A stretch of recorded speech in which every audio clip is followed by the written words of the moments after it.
Now, our next speaker. I can't remember where I first came across Gavin. I think it might have been through CMA. Not sure. Is there anyone else in CMA out here? Yes, okay, like a few. Okay, excellent. But it's through his YouTube content that I actually could tell he had a lot to offer us. We were both at Social Media Marketing World earlier this year, and on the flight back to Heathrow, someone was sat in my seat. Now, this is a little bit more serious than when it happens on the train, when you just kind of go, oh, I'm sorry, and you scuttle off and sit in the luggage rack for a couple of hours. Yeah, someone was in my seat. And this guy said that he wanted to sit next to his family, and he sort of primed his children to give me that look that said, if you don't agree, then I'm going to kick off for the next 11 hours. And I said, well, okay, it really does depend on where your seat was, because frankly, if it's not the aisle seat, and I can't be the first up in an emergency, then frankly, mate, it's not happening. And those extra strength sleeping pills that I bought from Walgreens, it's going straight in the kids' room. Fortunately, it was actually an aisle seat. And who should be sat opposite the aisle but Gavin? Total serendipitous moment. And that's where we discussed the next session.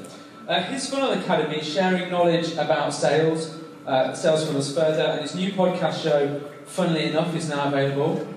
Everyone's got a podcast now. Social advertising is big business for Facebook, of course, but also for the opportunity that it gives us as businesses.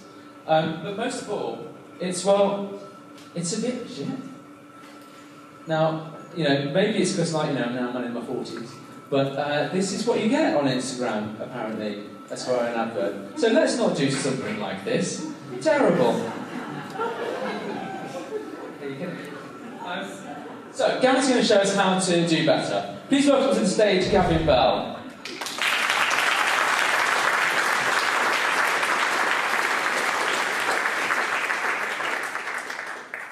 I want to get you to think about a scenario. So imagine you head to YouTube, you click on the video that you want to watch. What appears first? An ad. And how does it make you feel? Shit. Straight in there, Sarah. Why? Why does it make you feel shit? Because I don't want to watch it. You don't want to watch it. You don't want to watch it because they're interrupting you. Interruption. By show of hands, who here likes being interrupted? Nobody. One person. We don't like being interrupted, and you're not alone in that. If we look at this study here by eMarketer, you don't need to look at the numbers, except the bottom one. Only 10% of people don't find ads annoying. Only 10% of people don't find ads, as Sarah put eloquently, shit. And it gets worse. 85% of people in a study by HubSpot said that they were left with a negative feeling about a website that had obnoxious or intrusive ads. Which means, from our perspective, people aren't just getting annoyed at our ads, they're actually getting annoyed at the brands, at the websites that are advertising in these ways. So I want to ask a question again. Would you buy from someone that's behaved obnoxiously or intrusively towards you? No. See the heads shaking. Why? Someone shout out. Why wouldn't you buy from someone that's been obnoxious or intrusive? Don't want to give them money. Why? Because they're arseholes. This table rocks. You don't trust them. You don't trust them. And we only buy from people that we know, we like, and we trust. We only buy from people that we know, we like, and we trust. So from an advertising perspective, what does this mean? What does it mean for us? The marketers, the advertisers, the businesses in this room. It means that if we're to have any success with our advertising, we need to build that trust. We need people to feel like they know us. We need people to like us, and we need people to trust us. And if we don't do that, then we're not going to see the results that we want, which at the end of the day is ultimately going to be leads and sales, like Paul alluded to. So, how do we build trust through our ads? Well, we certainly don't do this. Oh my God, How many times you go to a website and, like Philly said, you're just bombarded with crap. And we certainly can't do this either. We can't, not literally go into someone's bedroom, but so many businesses are guilty of doing this, trying to advertise a message to somebody that has shown no interest, trying to sell something that we're interested in, but they're not. And the stats don't lie. When I say most businesses, that means everybody in this room, or a lot of us in this room. Because if we were all getting this right, people wouldn't find ads annoying. People would enjoy ads. So think about, I always like to think about my own consumer behavior, and I encourage you to think about your consumer behavior. When we're online, we're on YouTube, Facebook, wherever it may be, and we see these ads and we get annoyed at them, let's ask ourselves why.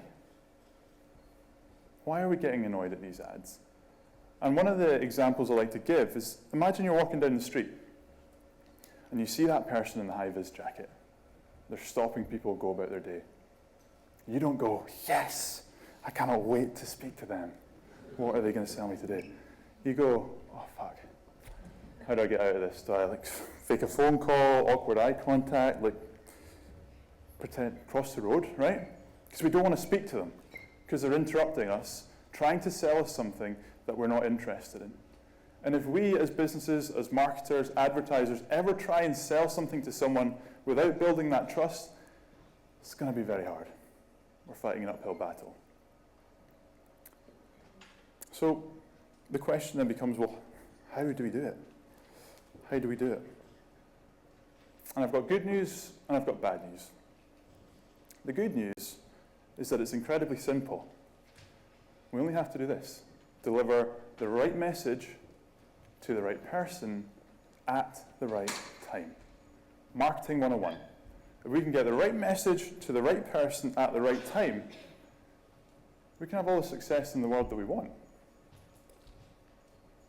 But the bad news is this is incredibly challenging as well.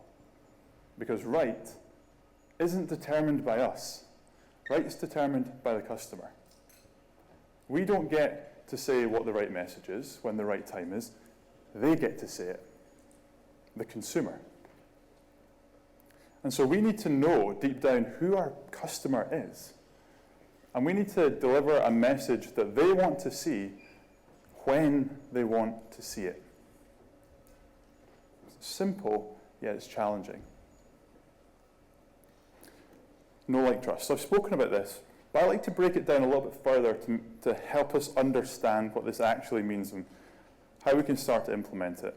And I like to break it down into awareness, consideration, conversion. The 3 stages that we need to take people through in our advertising if we're to have success. Also happens to be the 3 stages that we need to go through when we're building a personal relationship. Because as Paul alluded to this morning, that's all we're doing here. Our advertising is purely just a means that we use to build relationships with people, and it happens to be a good one because we can do it at scale and we can do it online without having to physically go and meet people. So awareness, consideration, conversion, the 3 steps that we need to take. And if we want to advertise properly and we want to really get results with our advertising, we need to advertise to people appropriately based on their relationship with us and where they stand in these 3 blocks. So to think about it, if someone's going to buy something from us, first of all, they need to be aware of who we are. And they need to be aware of who we are before they consider their options, consider the problem, consider us. And they need to be able to consider us before they buy from us. If I oversimplify marriage, if we're going to marry someone, they need to know who we are first before we go on a date with them, before they agree to say yes. Awareness, consideration, conversion. This is what it looks like. Advertising in its simplest form is purely a means for us to get, and marketing in general, strangers into our businesses and turning them into customers at a profit. That's what we're trying to do. Where most businesses go wrong is they think they can run one ad to a stranger and get them straight to being a happy customer. walking into the bedroom. We can't do that. We need to take people through these 3 stages. Now, I don't understand X and Y axes, which is why I didn't put it on this slide. But if we can imagine along the bottom here that we have trust. The further we get on to the right, we've got more trust. And if we can imagine at each stage here, we've got value. Value that we're providing that person. And on the right axis, whatever it is, X, Y, we have buying intent. The more value that we provide the people at each stage of the relationship that they have with us, the more trust that we build, and thus higher buying intent. So these are the stages that we need to take people through, with the first one being awareness. Someone needs to be aware of who we are first, before we consider any of the other options, any of our advertising. And Teresa spoke about this earlier when she said, content, creating content, podcasts, blogs, videos. Because first impressions in business and life count. We had the big picture of the bananas. First impressions count. And so when somebody at that initial point of contact sees us, we need to make a good impression. And we can do that in our ads. Our ads don't have to be this salesy, buy my shit type idea. It doesn't have to be the, whatever the hell that was that Paul showed us. The aubergine, or whatever it was. It doesn't have to be that. Because if at this initial point of contact we do what a lot of businesses are doing and trying to get somebody to buy from us straight away, all we're going to do is annoy people. All we're going to do is add to that statistic. So what we need to do is we need to advertise to people in a way that delights them, in a way that actually adds to their life. If we can start thinking about advertising as a way that can actually positively give a positive experience to the user when they're online, it completely changes the framing. If we stop thinking about this initial point of contact, this when we're putting an ad out there to people that don't know who we are, if we drop the, I'm trying to get you to buy my stuff, and instead flip it around to, I'm trying to help you have a better experience on Facebook, on Instagram, completely changes the game. So we want to advertise in a way that delights people. So I want to ask you a question. What do you think we could create that would help somebody have a positive experience when they go online? Anyone? What do you, going back to the consumer behavior, what would you want to see when you go online? When you go into Facebook, what do you want to see? Entertainment. Cats. Entertainment and cats. Life's most important thing. Mirrors. Cats fighting themselves. Cats with cucumbers. Each to their own. Stuff that's funny, entertaining. What else? Where was that? What was that, Victoria? It's different for everybody. Different for everybody. Someone wants something entertaining. Other people want informative stuff. Other people are there to speak to friends and family. So as businesses, if we know our customer, what can we create for our customer? If we know that everyone wants something different, entertaining, informative, what could our initial point of contact ads look like? Videos. What would the videos include? What could they be? Cats and cucumbers. Thank you. We want to create stuff that people actually want to see. Whether that's cats and cucumbers, whether that's something that's entertaining in video format, whether that's something that's informative in blog format. What I'm getting at here is we want to think about who's our customer and what do they want to see. What do they want to see when they go on Facebook, when they go on Instagram? Because it's not about us, it's about them. So here's a couple of ideas, things to think about when we're thinking about the types of content that we can create. First of all, we need to remember that this is the initial point of contact. The point of contact where this person is thinking, I don't like ads, I don't know who you are, and I don't care what you have to say. So if we have any sort of agenda when we're trying to sell something, they'll see through it, and we add to that statistic of annoying. If we can create something that they are interested in, then it changes the game. So every time you come to create content, you come to post an ad, I want you to ask yourself this question. Would someone that doesn't know who I am care? Would my potential customer actually care? And that's a nice filter that will just filter out the crap that you don't actually need to publish. The second thing is you need to create this content in a way that's not just a subtle sales pitch. When I see some people try and move in this direction of creating content and giving something of value first, they'll do it, but there'll still be an agenda behind it. There will still be this kind of awkward salesy message throughout the content. And because they do that, they're not able to provide as much value as they could if they just let go of that and just focused on purely thinking about the customer first. And finally, the third point on this is these are some questions that you can ask yourself to come up with these ideas. And these are some questions that could just form your whole content strategy. What questions am I asked as a business most often? What problems do my customers face? What are they interested in? Simply just asking the one question of what questions am I asked most often is going to give you a ton of content ideas. Whether you've got a business where you're getting email inquiries, phone inquiries, a Facebook group, a membership site, you're going to get questions every single day. Just list them out. Create that content, and that can be that first ad that we put out. Because someone's asking, there's other people that are asking too. So we can create that video format, blog format, and we can publish it and run ads to people with that video. Then when somebody sees that video for the first time, that initial point of contact, we're not an annoying ad. We're providing something of value. Awareness.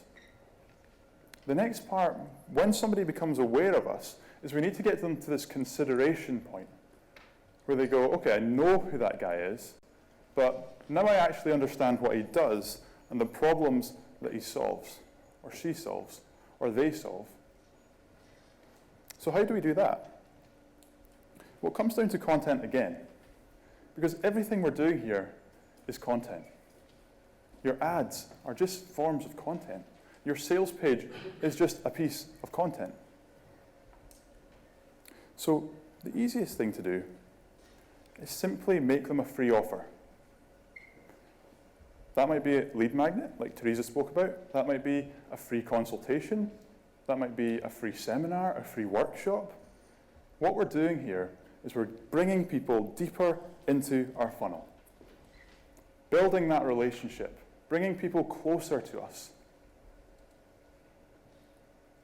And the reason that we want to make this free at this point is because if someone's consumed our content, they should know us, they should hopefully like us if they liked our delivery, but they're not going to be ready to take a larger commitment. They're probably not going to be ready to take their card out. And so we want to make a free offer to bring them further and deeper in. And this free offer should focus on solving one specific problem. Go really deep on one specific problem. And the reason for this is twofold. One, if someone downloads a free guide, and let's say that free guide is on how to play the drums better, whatever. Somebody that downloads that free guide, we know, are interested in learning to play the drums. Now, if we've got a drum membership or a drum course, they've just pre-qualified themselves. Second of all, if that free offer solves one very specific problem, that person's going to download it. If they implement it, they're going to get results. Or they should, if it's good enough. So we need to be able to give people results for free.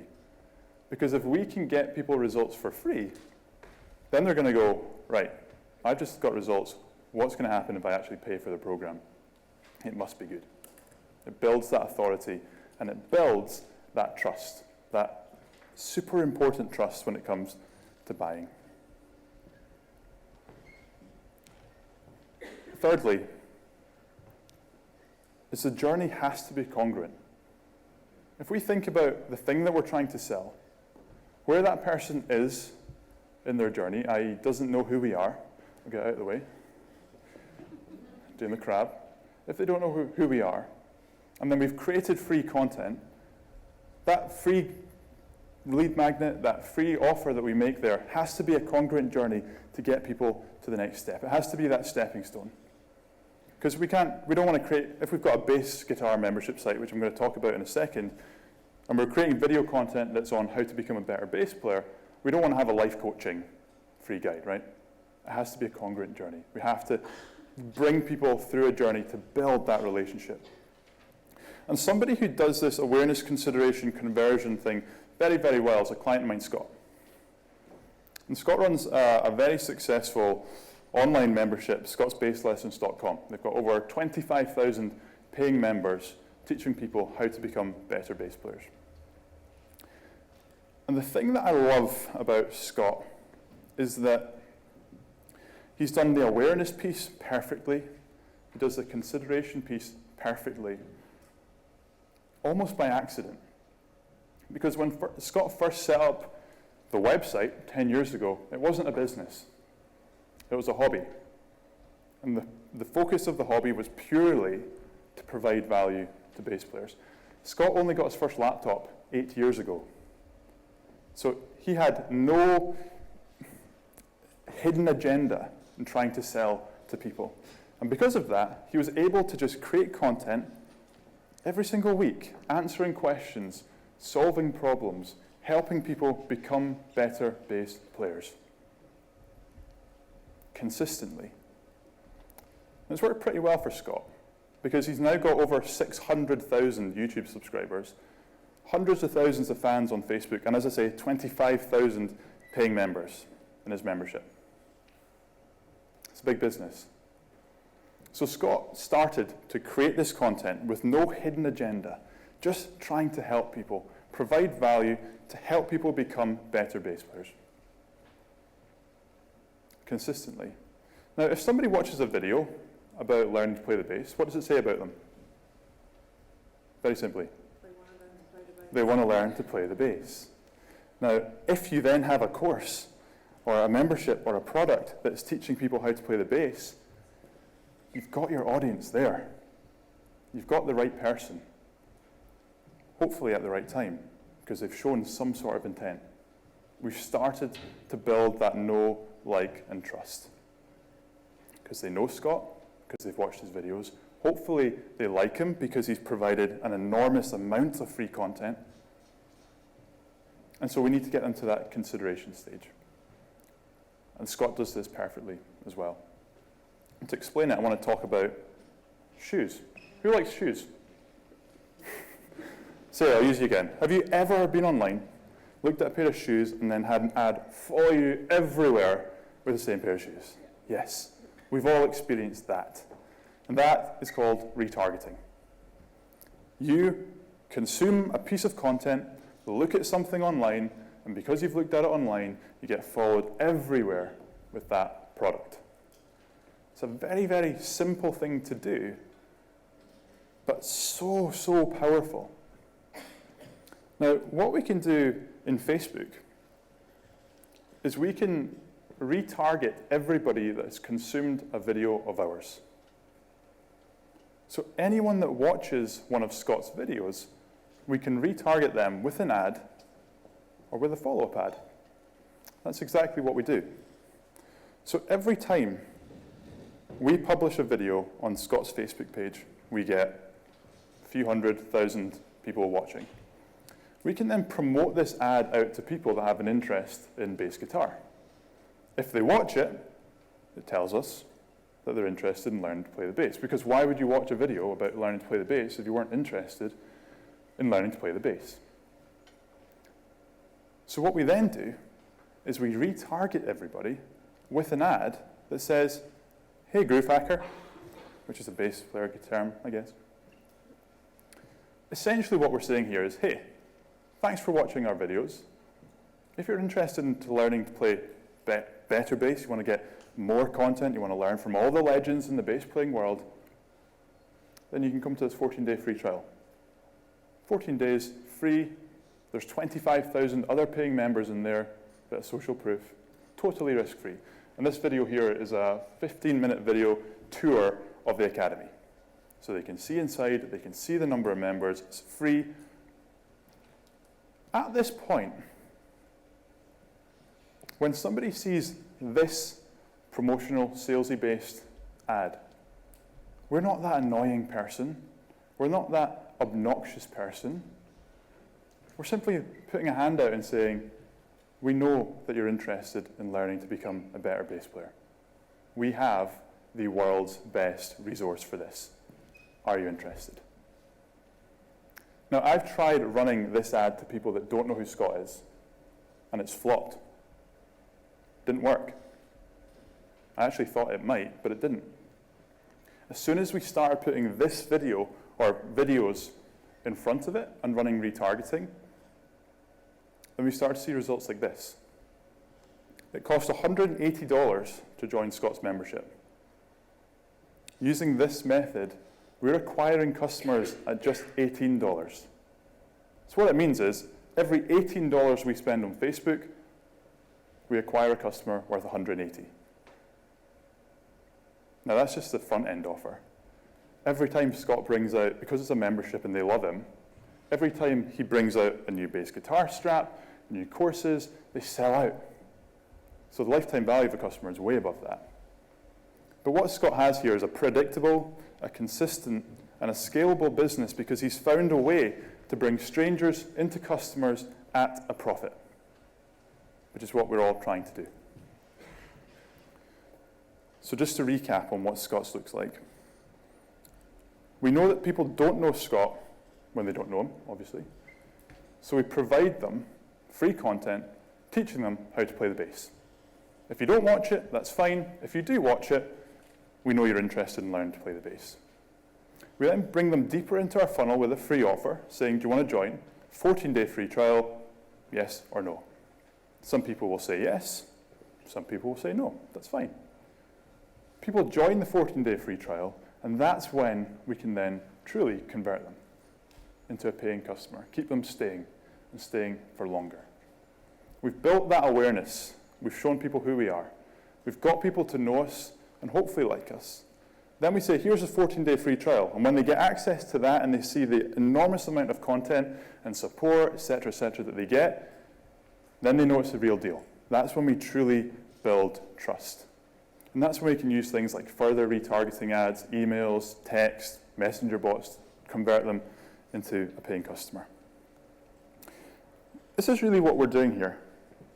If we think about our advertising, we need a way to bring strangers into our businesses and turn them into customers at a profit.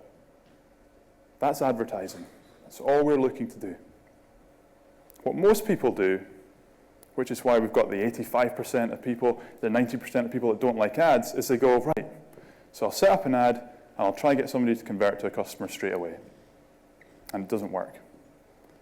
If we just work a little bit harder and understand how and why people buy, the fact that people need to trust us, then we can do this. We can create entertaining, informative content like we spoke about. We can give them a free offer, bring them deeper into our funnel, and use various methods to then nurture them until they become a customer when they want to become a customer. That might be 5 minutes. That might be a year. But what we're doing here is we're putting the focus on the customer. And we're saying, we are going to help you make the best buying decision you can by providing you with the most value we can, by giving you what you want when you want it. And so I want to leave you with a quote from Zig Ziglar. If people like you, they'll listen to you. If people trust you, that's when they'll do business with you. So if we are to have any success with our ads, we need to build that trust. So my final challenge to you is this. Is it possible for you to just work a little bit harder with your ads? To think about the consumer, to think about their needs, their wants before yours. And just work a little bit harder. That's all I ask. And that's me. Thank you very much. Good timing. Good timing.